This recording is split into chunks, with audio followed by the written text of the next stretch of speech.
Olá, seja bem-vindo, seja bem-vinda. Você está no canal Milionariamente. Estou fazendo aqui a leitura do livro Um Curso em Milagres. Estamos agora no capítulo 2 e vamos entrar no ponto 5, onde ele fala a respeito da função do trabalhador de milagres. Vamos direto ao texto. Antes que os trabalhadores de milagres estejam prontos para empreender sua função nesse mundo, é essencial que compreendam inteiramente o medo da liberação. De outro modo, podem inadvertidamente fomentar a crença em que a liberação é aprisionamento, uma crença que já prevalece há muito tempo. Essa percepção equivocada surge, por sua vez, da crença em que o dano pode ser limitado ao corpo. Isso acontece em função do medo subreptício de que a mente pode ferir a si mesma. Nenhum desses erros é significativo, porque as criações equivocadas da mente, na realidade, não existem. Esse reconhecimento é um instrumento de proteção muito melhor do que qualquer forma de confusão de níveis, porque introduz a correção no nível do erro. É essencial lembrar que só a mente pode criar e que a correção pertence ao nível do pensamento. Ampliando uma declaração anterior, o espírito já é perfeito e, portanto, não requer correção. O corpo não existe, exceto como instrumento de aprendizado para a mente. Esse instrumento de aprendizado não está sujeito a erros próprios, porque não pode criar.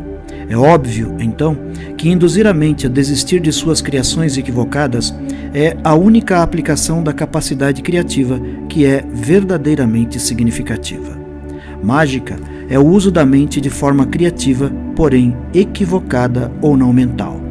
Os medicamentos físicos são formas de encantamentos, mas se tens medo de usar a mente para curar, não deves tentar fazê-lo. O próprio fato de teres medo faz com que tua mente seja vulnerável à criação equivocada.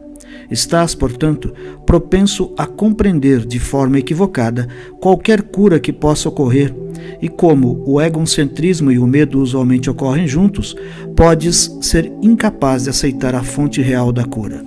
Nessas condições, é mais seguro para ti apoiar-te temporariamente em instrumentos de cura físicos, porque esses não podes perceber equivocadamente como as tuas próprias criações.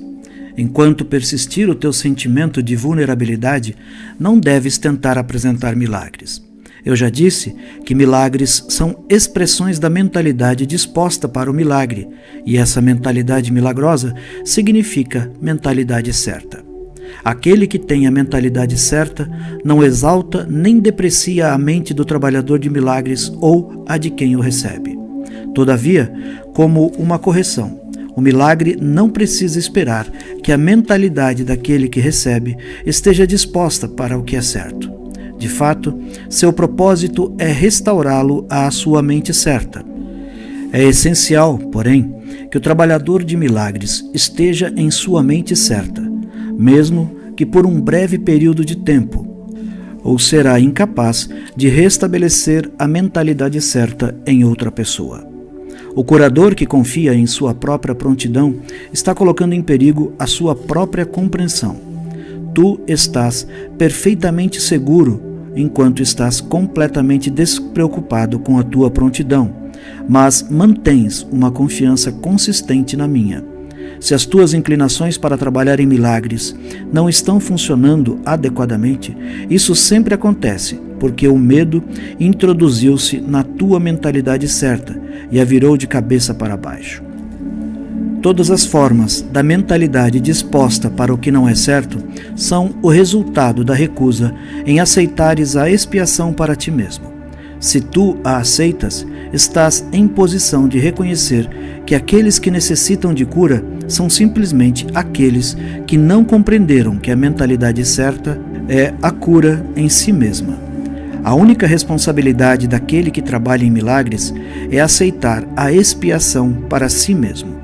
Isso significa que reconheces que a mente é o único nível criativo e que os erros que ela comete são curados pela expiação. Uma vez que aceitas isso, a tua mente pode curar, negando à tua mente qualquer potencial destrutivo e reempossando-a dos seus poderes puramente construtivos. tu te colocas em posição de desfazer a confusão de níveis dos outros. A mensagem que então lhes dá é a verdade de que as suas mentes são similarmente construtivas e suas criações equivocadas não podem feri-los. Afirmando isso, liberas a mente da supervalorização do seu próprio instrumento de aprendizado e a restauras à sua verdadeira posição como aprendiz. Deve-se enfatizar mais uma vez que o corpo não aprende e nem tampouco cria. Como um instrumento de aprendizado, ele meramente segue o aprendiz, mas se é falsamente dotado de iniciativa própria, vem a ser uma séria obstrução ao próprio aprendizado que deveria facilitar. Apenas a mente é capaz de iluminação. O espírito já é iluminado e o corpo em si é por demais denso. A mente, porém, pode trazer sua iluminação ao corpo, reconhecendo que ele não é o aprendiz e, portanto, não pode ser levado ao aprendizado. Contudo, o corpo é facilmente levado a se alinhar com a mente, que aprendeu a ver além dele em direção à luz. O aprendizado corretivo sempre começa com o despertar do espírito e o afastamento da crença na vista física. Isso frequentemente acarreta medo, porque tens medo do que a tua vista espiritual vai te mostrar. Eu disse anteriormente que o Espírito Santo não pode ver o erro e só é capaz de olhar para o que está além do erro em defesa da expiação. Não há dúvida de que isso pode produzir desconforto. No entanto, o desconforto não é o resultado final da percepção. Quando se permite que o Espírito Santo olhe para a profanação do altar, ele também olha imediatamente em direção à expiação. Nada do que ele percebe pode induzir ao medo. Tudo o que resulta da consciência espiritual é meramente canalizado em direção à correção. O desconforto só surge para trazer à consciência a necessidade da correção. Em última instância, o medo da cura surge de uma recusa em aceitar inequivocadamente que a cura é necessária. O que o olho físico vê não é corretivo e não pode o erro ser corrigido por qualquer instrumento que possa ser visto fisicamente. Enquanto acreditas no que te diz a tua vista física, as tuas tentativas de correção estarão equivocadamente dirigidas. A visão real é obscurecida porque não podes suportar ver o teu próprio altar profanado. Mas, uma vez que o altar foi profanado, o teu estado vem a ser duplamente perigoso, a menos que seja percebido. A cura é uma habilidade que foi desenvolvida após a separação. Antes disso, era desnecessária. Como todos os aspectos da crença no espaço e no tempo, ela é temporária. Contudo, enquanto o tempo persiste, a cura é necessária como um meio de proteção. Isso é assim porque a cura baseia-se na caridade, e a caridade é uma maneira de perceber a perfeição do outro, mesmo quando não podes percebê-la em ti mesmo. A maioria dos mais elevados conceitos que tu és capaz de ter agora depende do tempo.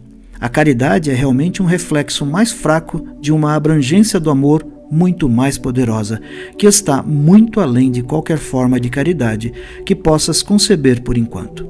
A caridade é essencial à mentalidade certa, no sentido limitado, no qual ela pode ser agora alcançada. A caridade é um modo de olhar para o outro como se ele já estivesse muito além de suas realizações fatuais no tempo. Como o seu próprio pensamento é faltoso, ele não pode ver a expiação para si mesmo, ou não teria nenhuma necessidade de caridade. A caridade que lhe é conferida é tanto uma admissão de que ele necessita de ajuda, quanto um reconhecimento de que vai aceitá-la. Essas duas percepções claramente implicam em uma dependência em relação ao tempo, fazendo com que seja evidente que a caridade ainda está dentro das limitações desse mundo. Eu disse anteriormente que só a revelação transcende o tempo. O milagre, como uma expressão de caridade, só pode encurtá-la. Tem que ser compreendido, porém, que sempre que ofereces um milagre a um outro, estás encurtando o seu sofrimento e o teu. Isso corrige retroativamente, assim como progressivamente. Princípios especiais dos trabalhadores de milagres. O milagre abole a necessidade de preocupações de ordem mais inferior. Como é um intervalo de tempo fora do padrão, as considerações ordinárias de tempo e espaço não se aplicam. Quando apresentares um milagre, eu arranjarei tanto o tempo quanto o espaço para que se ajustem a ele. Tópico 2. Uma distinção clara entre o que é criado e o que é feito é essencial. Todas as formas de cura baseiam-se nessa correção fundamental na percepção dos níveis. 3. Nunca confundas a mentalidade certa com a mentalidade errada. Responder a qualquer forma de erro com qualquer coisa, exceto um desejo de curar, é uma expressão dessa confusão. 4. O milagre é sempre uma negação desse erro e uma afirmação da verdade. Só a mentalidade certa pode corrigir de um modo que tenha qualquer efeito real. Em termos pragmáticos, o que não tem efeito real não tem existência real. Seu efeito, então, é o vazio. Sendo sem conteúdo substancial, presta-se para a projeção. 5. O poder do milagre para ajustar níveis induz à percepção certa para a cura. Até que isso tenha ocorrido, a cura não pode ser compreendida. O perdão é um gesto vazio, a não ser que acarrete correção. Sem isso, é essencialmente julgador em vez de curativo. 6. O perdão da mentalidade milagrosa é apenas correção. Não tem absolutamente nenhum elemento de julgamento. A declaração, Pai, perdoa-lhes porque não sabem o que fazem, de modo algum avalia o que fazem. É um apelo para Deus curar as suas mentes. Não há referência ao resultado do erro. Isso não importa. 7. A injunção, sede uma só mente, é o enunciado para o estado de prontidão para a revelação. Meu pedido, fazer isso em memória de mim, é o apelo para a cooperação dos trabalhadores de milagres. As duas declarações não pertencem à mesma ordem de realidade. Só a última envolve uma consciência do tempo, já que lembrar é recordar o passado no presente. O tempo está sob a minha direção, mas a intemporalidade pertence a Deus. No tempo, existimos para o outro e com o outro. Na intemporalidade, coexistimos com Deus. 8. Tu podes fazer muito em favor da tua própria cura e da dos outros, em uma situação que necessite de ajuda, se pensares deste modo. Eu estou aqui só para ser verdadeiramente útil. Eu estou aqui para representar aquele que me enviou. Eu não tenho que me preocupar com o que dizer ou o que fazer, porque aquele que me enviou me dirigirá. Eu estou contente em estar aonde quer que ele deseje, sabendo que ele vai comigo. Eu serei curado na medida em que eu permitir que ele me ensine a curar. Ponto 6. Medo e conflito. Ficar com medo parece ser involuntário, algo além do seu próprio controle. Entretanto, eu já disse que só os atos construtivos devem ser involuntários. Meu controle pode se encarregar de todas as coisas que não têm importância, enquanto minha orientação pode dirigir tudo o que tem, se tu escolhes assim. O medo não pode ser controlado por mim, mas pode ser autocontrolado. O medo me impede de te dar o meu controle. A presença do medo mostra que fizeste com que pensamentos corporais subissem ao nível da mente. Isso os remove do meu controle e faz com que sintas pessoalmente responsável por eles. Essa é uma confusão óbvia de níveis. Eu não fomento a confusão de níveis, mas tu tens que escolher corrigi-la. Não desculparias um comportamento insano da tua parte, dizendo que não pudeste evitá-lo. Por que serias condescendente com pensamentos insanos? Há uma confusão aqui que farias bem em olhar com clareza. Tu podes acreditar que é responsável pelo que fazes, mas não pelo que pensas. A verdade é que és responsável pelo que pensas, porque é só nesse nível que podes exercitar a escolha. O que fazes vem do que pensas. Tu não podes separar-te da verdade, dando autonomia ao comportamento. Isso é automaticamente controlado por mim, tão logo coloques o que pensas sob a minha orientação. Sempre que sentes medo, é um sinal seguro de que permitiste que a tua mente criasse de forma equivocada e não me permitiste guiá-la. Não faz sentido acreditar que controlar o resultado de um pensamento equivocado pode resultar na cura. Quando estás amedrontado, escolheste errado. Essa é a razão de sentir-te responsável por isso. Tens que mudar a tua mente, não teu comportamento. E isso é uma questão de disponibilidade. Tu não precisas de orientação, exceto ao nível da mente. O único lugar da correção é o nível onde a mudança é possível. A mudança nada significa ao nível dos sintomas, onde não pode funcionar. A correção do medo é tua responsabilidade. Quando pedes a liberação do medo, estás deduzindo que não é. Deverias pedir, ao invés disso, ajuda nas condições que trouxeram o medo. Essas condições sempre acarretam uma disponibilidade para estar separado. Nesse nível, podes evitar isso. Tu és por demais tolerante em relação às divagações da mente e condescendes com passividade às criações equivocadas da tua mente. O resultado particular não importa, mas o erro fundamental sim. A correção é sempre a mesma. Antes de escolheres fazer qualquer coisa, pergunta a mim se a tua escolha está de acordo com a minha. Se estás seguro disso, não haverá medo. O medo é sempre um sinal de tensão, surgindo todas as vezes em que o que queres conflita com o que fazes. Essa situação surge de duas maneiras. Primeiro, podes escolher fazer coisas conflitantes, seja simultaneamente ou sucessivamente. Isso produz um comportamento conflitante que te é intolerável, porque a parte da mente que quer fazer uma outra coisa é ultrajada. Segundo, podes comportar-te como pensas que deverias, mas sem quereres inteiramente fazê-lo. Isso produz um comportamento consistente, mas acarreta grande tensão.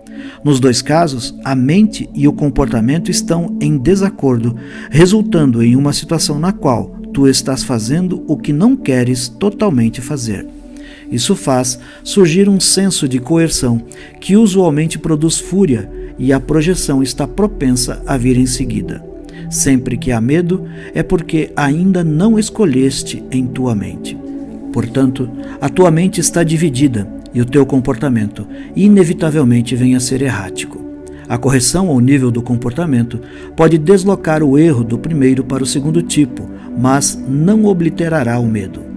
É possível alcançar um estado no qual trazes a tua mente para a minha orientação sem esforço consciente, mas isso implica em uma disponibilidade que ainda não desenvolveste. O Espírito Santo não pode pedir mais do que aquilo que estás disposto a fazer. A força para fazer vem da tua decisão não dividida. Não há tensão em fazer a vontade de Deus, tão logo reconheças que ela é também a tua. A lição aqui é bastante simples, mas particularmente propensa a não ser vista. Portanto, vou repeti-la, urgindo para que a ouças. Apenas a tua mente pode produzir medo. Ela faz isso sempre que está conflitada em relação ao que quer e produz tensão inevitável. Por quê? O querer e o fazer estão em desacordo ou em discordância. Isso pode ser corrigido só através de uma meta unificada. O primeiro passo corretivo para desfazer o erro é saber, antes de tudo, que o conflito é uma expressão de medo. Dize a ti mesmo que de alguma forma tens que ter escolhido não amar, ou o medo não poderia ter surgido. Então, todo o processo corretivo passa a ser nada mais do que uma série de passos pragmáticos no processo mais amplo de aceitar a expiação como um remédio. Esses passos podem ser resumidos desta forma. Primeiro, é preciso que saibas que isso é medo. O medo surge da falta de amor. O único remédio para a falta de amor é o amor perfeito. O amor perfeito é a expiação. Tenho enfatizado que o milagre, ou a expressão da expiação, é sempre um sinal de respeito de alguém de valor para com alguém de valor. O reconhecimento deste valor é restabelecido pela expiação. É óbvio, então, que quando tens medo, te colocaste em uma posição em que necessitas da expiação. Fizeste alguma coisa sem amor, tendo escolhido sem amor. Essa é, precisamente, a situação para a qual a expiação foi oferecida. Como havia necessidade do remédio, ele foi estabelecido. Enquanto reconheces apenas a necessidade do remédio, continuarás amedrontado. Contudo, assim que aceitas o remédio, aboliste o medo. É deste modo que ocorre a verdadeira cura. Todos experimentam medo. No entanto, seria preciso um pequeno pensamento certo para reconhecerem por que o medo ocorre. Poucos apreciam o poder real da mente e ninguém permanece plenamente ciente dele o tempo todo. Porém, se esperas poupar-te do medo, existem certas coisas que tens que reconhecer e reconhecer plenamente. A mente é muito poderosa e nunca perde a sua força criativa. Ela nunca dorme. A cada instante está criando. É duro reconhecer que o pensamento e a crença se combinam em uma onda de poder que pode literalmente mover montanhas. À primeira vista, parece que acreditar em tal poder acerca de ti mesmo é arrogância, mas não é essa a razão real pela qual não acreditas nisso. Preferes acreditar que os teus pensamentos não podem exercer influência real, porque de fato tens medo deles. Isso pode diminuir a tua consciência em relação à culpa, mas a custo de perceberes a mente como impotente. Se acreditas que o que pensas não tem efeito, podes deixar de ter medo do que pensas, mas dificilmente estás propenso a respeitar teus pensamentos. Não existem pensamentos vãos. Todo pensamento produz forma em algum nível. Ponto 7. Causa e efeito. Podes ainda reclamar do medo, mas, apesar disso, persiste em amedrontar a ti mesmo. Eu já indiquei que não podes pedir a mim que te libere do medo. Eu sei que o medo não existe, mas tu não sabes. Se eu interviesse entre os teus pensamentos e os seus resultados, estaria adulterando uma lei básica de causa e efeito, a lei mais fundamental que existe. Dificilmente eu poderia te ajudar se depreciasse o poder do teu próprio pensamento. Isso estaria em oposição direta ao propósito deste curso. É muito mais útil lembrar-te de que não vigias os teus pensamentos com suficiente cuidado. Podes sentir que, nesse ponto, seria necessário um milagre para capacitar-te a fazer isso, o que é perfeitamente verdadeiro. Não estás habituado ao pensamento da mente disposta ao milagre, mas podes ser treinado para pensar deste modo. Todos os trabalhadores de milagres necessitam deste tipo de treinamento. Eu não posso permitir que deixes a tua mente sem vigilância, ou não será capaz de ajudar-me. Trabalhar em milagres implica na realização plena do poder do pensamento, de forma a evitar criações equivocadas. De outro modo, seria necessário um milagre para endireitar a própria mente, um processo circular que não promoveria o colapso do tempo para o qual o milagre foi intencionado. O trabalhador de milagres tem que ter respeito genuíno pela verdadeira lei de causa e efeito como uma condição necessária para que o milagre ocorra. Tanto os milagres quanto o medo vêm dos pensamentos. Se não estás livre para escolher um deles, também não estarias livre para escolher o outro. Escolhendo o milagre, rejeitaste o medo, mesmo que apenas temporariamente. Tens estado amedrontado com todas as pessoas e todas as coisas. Tens medo de Deus, de mim e de ti mesmo. Tu nos percebeste mal ou nos criastes equivocadamente e acredita no que fizeste. Não terias feito isso se não tivesses medo dos teus próprios pensamentos. Os que têm medo não podem deixar de criar de forma equivocada, porque percebem equivocadamente a criação. Quando crias de forma equivocada, estás em dor. O princípio de causa e efeito agora vem a ser um real expedidor, embora apenas temporariamente. De fato, causa é um termo que propriamente pertence a Deus e seu efeito é o Filho de Deus. Isso acarreta um conjunto de relações de causa e efeito totalmente diferentes daquelas que introduzes na criação equivocada. O conflito fundamental nesse mundo, portanto, se dá entre a criação e a criação equivocada. Todo medo está implícito na segunda e todo amor na primeira. O conflito é, portanto, um conflito entre amor e medo. Já foi dito que acreditas que não podes controlar o medo porque tu mesmo o fizeste e a tua crença nele parece deixá-lo de fora do teu controle.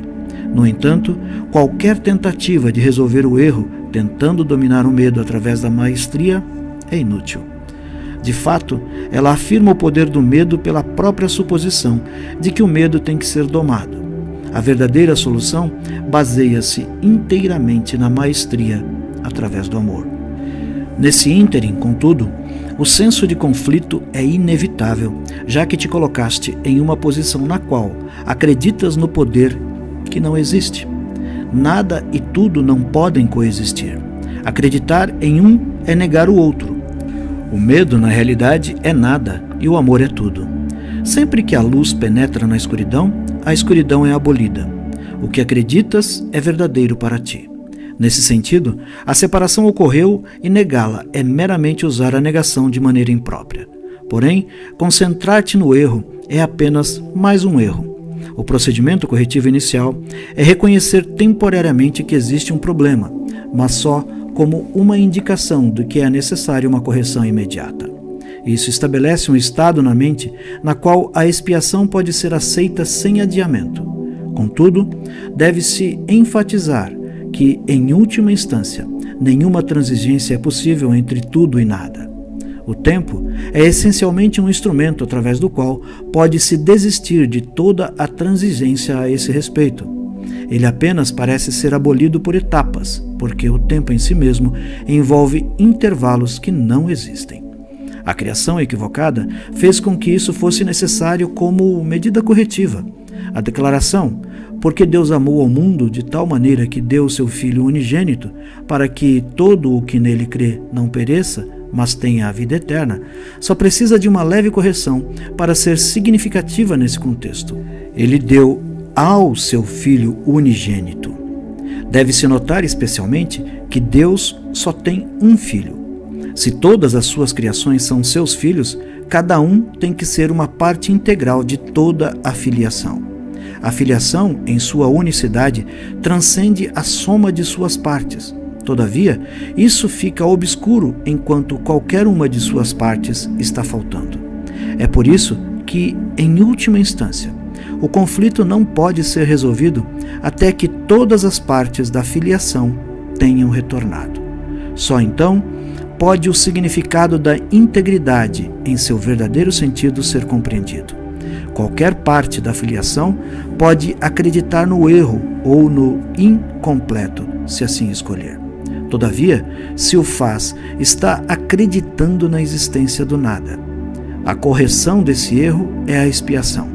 Já falei brevemente sobre a prontidão, mas alguns pontos adicionais podem ser úteis aqui.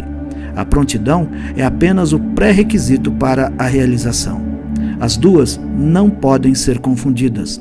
Assim que ocorre um estado de prontidão, usualmente existe algum desejo de realização, mas isso não significa necessariamente que ele não seja dividido. Esse estado não implica em nada mais do que um potencial para a mudança da mente. A confiança não pode se desenvolver plenamente enquanto a maestria não tiver conseguida. Nós já tentamos corrigir o erro fundamental de que o medo pode ser domado e enfatizamos que a única maestria real é através do amor. A prontidão é só o começo da confiança. Podes pensar que isso implique na necessidade de uma enorme quantidade de tempo entre a prontidão e a maestria, mas permita-me lembrar-te que o tempo e o espaço estão sob o meu controle. Ponto 8 deste capítulo 2, o significado do juízo final. Um dos caminhos pelo qual podes corrigir a confusão entre mágica e milagre é lembrar-te que não criaste a ti mesmo. Estás apto a esquecer disso quando vens a ser egocêntrico, e isso te coloca em uma posição na qual a crença na mágica é virtualmente inevitável.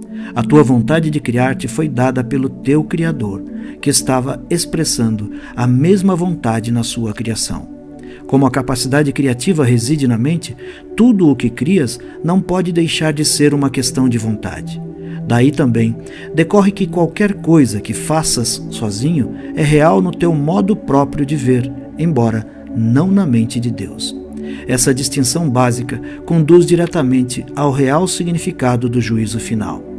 O juízo final é uma das ideias mais ameaçadoras no teu pensamento. Isso é assim porque não a compreendes. O julgamento não é um atributo de Deus.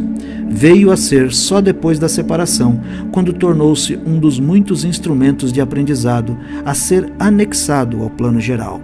Assim como a separação ocorreu no decurso de milhões de anos, o juízo final vai se estender por um período similarmente longo e talvez até mais longo.